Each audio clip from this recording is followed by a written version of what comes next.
હવે વાત કરવી છે કુપોષણ પર। ઉમરગામથી અંબાજી સુધી કુપોષણ મોટી સમસ્યા છે।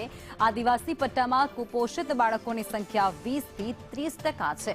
નવસારીમાં કેબિનેટ મંત્રી નરેશ પટેલનું આ નિવેદન છે। કુપોષણનો મુદ્દો હવે ગહન ચિંતાનો વિષય તેઓએ ગણાવ્યો છે। દીકરીને 21 વર્ષે જ લગ્ન કરાવવા મંત્રી દ્વારા ટકોર સ્વરૂપ કરાય છે, જેમાં સહિયારા પ્રયત્નોથી કુપોષણને દૂર કરી શકાશે તેવું તેમનું માનવું છે।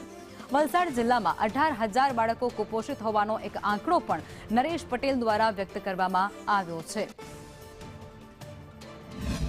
વાલીઓ, સંસ્થાઓ, શૈક્ષણિક સંસ્થાઓ અનેક લોકોનો સહિયારો પ્રયાસ હશે તો ગુજરાત જે રીતે પ્રગતિ કરી રહ્યું છે એમાં કુપોષણનો મુદ્દો જે સામે આવે છે એમાં પણ આપણે ચોક્કસ બહાર નીકળી શકીશું। દીકરીઓની ઉંમર 21 વર્ષ 100% દરેક લોકોએ વિચારવું જ જોઈએ કે 21 વર્ષની ઉંમર દીકરા દીકરીની હશે તો મને લાગે ત્યાં સુધી સમાજ માટે પણ ચિંતાનો વિષય નહીં હશે।